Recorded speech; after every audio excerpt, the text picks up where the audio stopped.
इसके घर में 3-3 बेटियों का जन्म हो गया।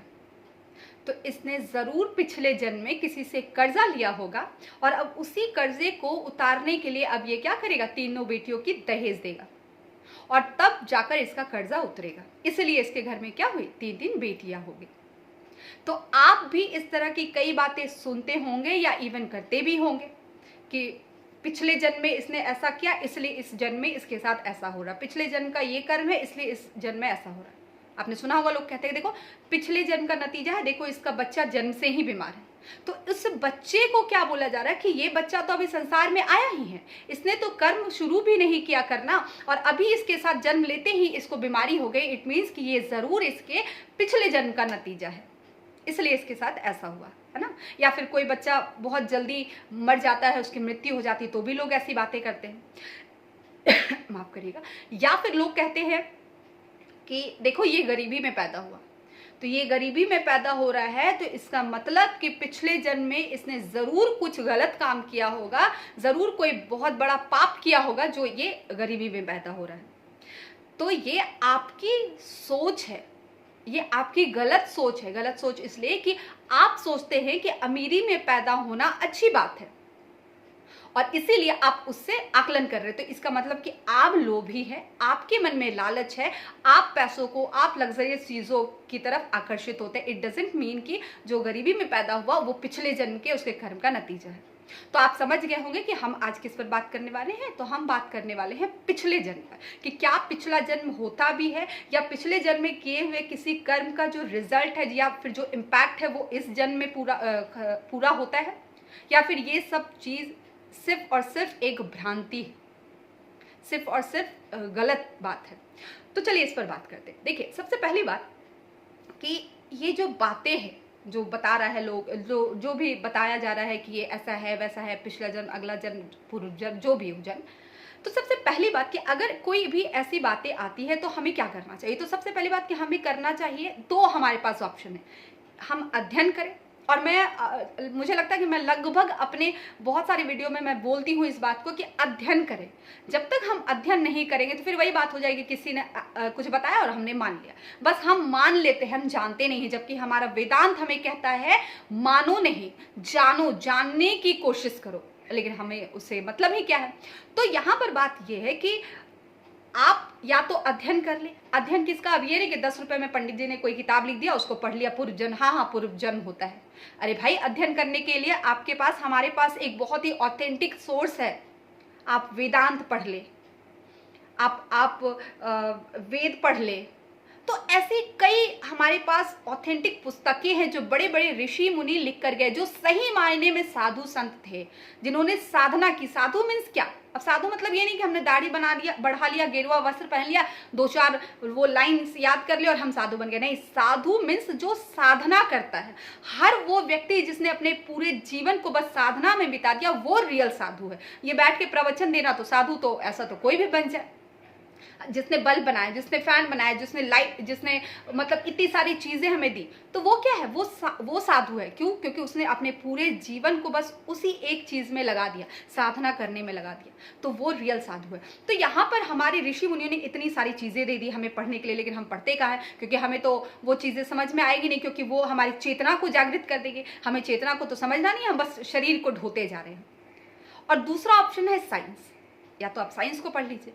तो दिक्कत ये है आज के टाइम में कि धर्म के नाम पे हमने कर्मकांड को धर्म समझ लिया कि भाई कर्मकांड करो तभी तुम धार्मिक हो। नहीं, अगर कर्मकांड करते हो तो तुम अधार्मिक हो, जबकि अद्वैतवाद का सिद्धांत हमारे यहाँ दिया गया है, लेकिन फिर भी लोग आपको अधार्मिक कहेंगे अगर आप कर्मकांड नहीं करते हैं तो यहाँ पर ये बात है कि ना तो हम अब धार्मिक रह गए, ना तो सही मायने में हम आध्यात्मिक हैं, और ना ही सही मायने में हमने साइंस को समझा है। तो दोनों से हमारा कोई लेना देना नहीं। और जब ये चीजें होती है तो इसी बीच में क्या होता है, कोई आया और कोई बाबा आया, वो हमें कुछ बता कर गया और हम उसे मान लेते हैं। भाई जानने की कोशिश नहीं की, बस मान लिया। और क्यों मान लिया? क्योंकि उसने बताया, या फिर वही पौराणिक बातें, परंपरा, मेरी माँ को उनकी माँ ने, उनकी माँ को उनकी माँ ने बताया, इसलिए हम उसको मानते हैं। तो देखिए, समझते हैं, जब ऐसी कोई चीज होती है कि पुरानी पिछले जन्म और अगले जन्म की बात होती है, तो सिंपल सी बात है कि ये कह देना किसी के बारे में भी कि ये पिछले जन्म का, या फिर मैं अपने बारे में बोल दूं कि अगर मैं अभी इस जन्म में मेहनत ना करूं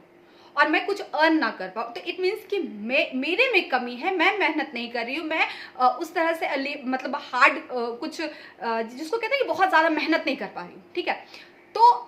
तो उसमें मेरे में दोष है। तो अब मैं ये नहीं कहूँगी कि मेरे पिछले, अब मैं बैठी रहूँगी और रोना रहूँगी, नहीं मेरे पिछले जन्म का नतीजा है इसलिए मेरे पास अब कुछ नहीं, मैं कुछ अर्न नहीं कर पा रही हूँ। तो इसका ये मतलब बिल्कुल नहीं, इसका मतलब ये हुआ कि मैं जिम्मेदारियों से भाग रही हूँ। इसी तरह जब एक बच्चा, जैसे मैंने एक एग्जाम्पल दिया कि एक बच्चा जन्म से उसे कैंसर हो गया, तो हम क्या कहेंगे, ये तो इसके पिछले जन्म का नतीजा है। क्यों? ये इसलिए कहेंगे क्योंकि हमें तो जिम्मेदारियों से भागना है, और ये कहकर क्या होते हैं, हम फ्री हो जाते हैं, हम मुक्त हो जाते हैं कि चलो अब हमारे ऊपर किसी भी तरह का कोई बोझ, कोई कलंक नहीं लगेगा, क्योंकि हमें पता है कि हमने प्रकृति के साथ खिलवाड़ किया है।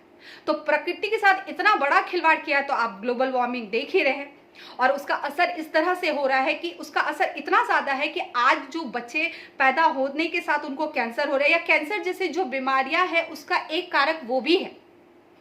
उसके अलावा जो हमारा खान पान है आज के टाइम में, या जो भी हमारा जो लिविंग स्टाइल है, वे ऑफ लिविंग है, तो ये सारी चीज़ें मायने रखती है। अगर मेरा बच्चा जन्म से बीमार है, इट मीन्स कि मैं दोषी हूँ, मैंने उस तरह से अपने लाइफस्टाइल को चेंज नहीं किया, सही नहीं किया, या फिर हम एज ए ह्यूमन बीइंग हमने क्लाइमेट के साथ, हमने प्रकृति के साथ खिलवाड़ की, इसीलिए आज वो बच्चा क्या है, बीमार है। तो हम ये नहीं कह सकते। हम ये कहेंगे तो फिर हमें डर रहेगा कि रियल मायने में देखा जाए तो उस बच्चे के लिए जिम्मेदार हम हैं और खूनी हम हुए। तो जब हम खूनी होंगे तो फिर हमें तो शर्म आएगी। तो चलो इस बात से पलड़ा झाड़ दो और कह दो कि ये पिछले जन्म का, इसके कर्म का नतीजा है।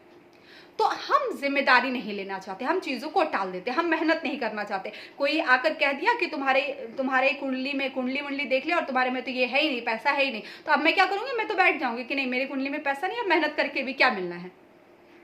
तो इन चीज़ों से ऊपर उठिए, और इन चीज़ों से आप ऊपर तभी उठ पाएंगे जब आप अध्ययन करेंगे। वो 10 रुपए वाले पुस्तक की मैं बात नहीं कर रही हूँ, हमारे ऑथेंटिक ग्रंथों की।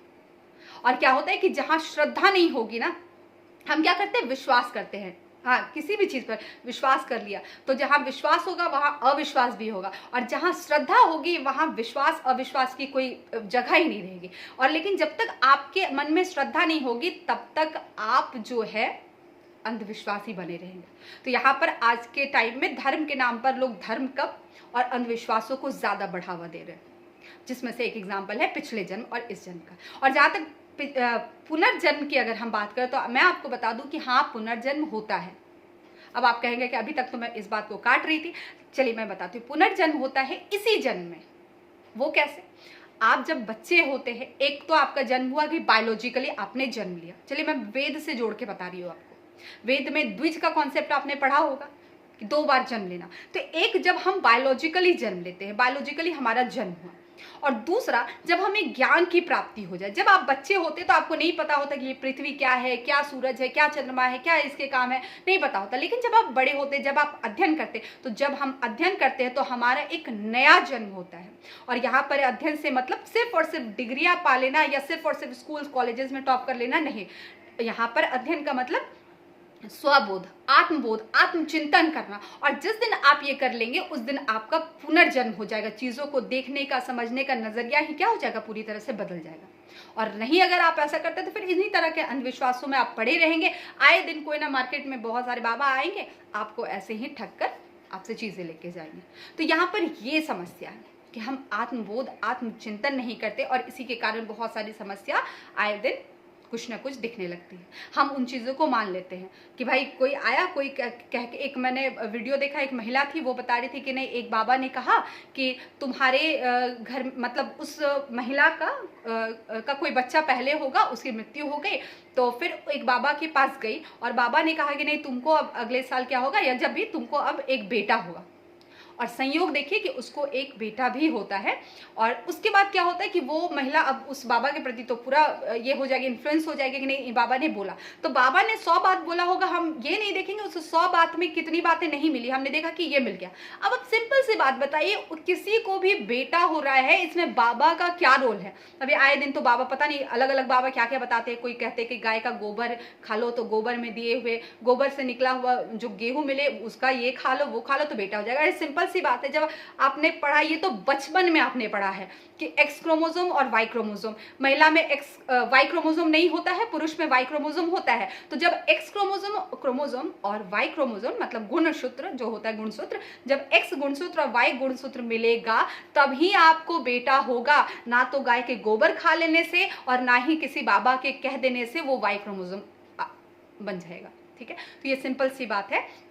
इन चीज़ों पर विचार करें, कभी भी किसी के बहकावे में ना आ जाए। और अगर ऐसा होगा, अगर हम सही मायने में जब तक आध्यात्मिक नहीं बनेंगे तब तक ऐसे लोग आते रहेंगे और हमें उल्टा पुल्टा पढ़ाकर चले जाएंगे। तो कोशिश करिए, आध्यात्मिक बनिए और साइंटिफिक टेम्पर रखिए, है ना, क्योंकि हमारा जो फंडामेंटल ड्यूटीज़ है जो बताया गया है उसमें भी बताया गया कि आप साइंटिफिक टेम्पर को ज़्यादा से ज़्यादा बढ़ावा दें, है ना। तो ये दोनों रूप में ही ये सही होता है। तो चलिए, मुझे ये पिछले जन्म और पूर्व जन्म का कुछ दिखा तो मुझे लगा कि ये बात होनी चाहिए। और सिंपल से एक जाते जाते मैं बात बता देती हूँ कि ये सिर्फ और सिर्फ एक सहयोग होता है अगर कोई बातें ऐसी हो जाए।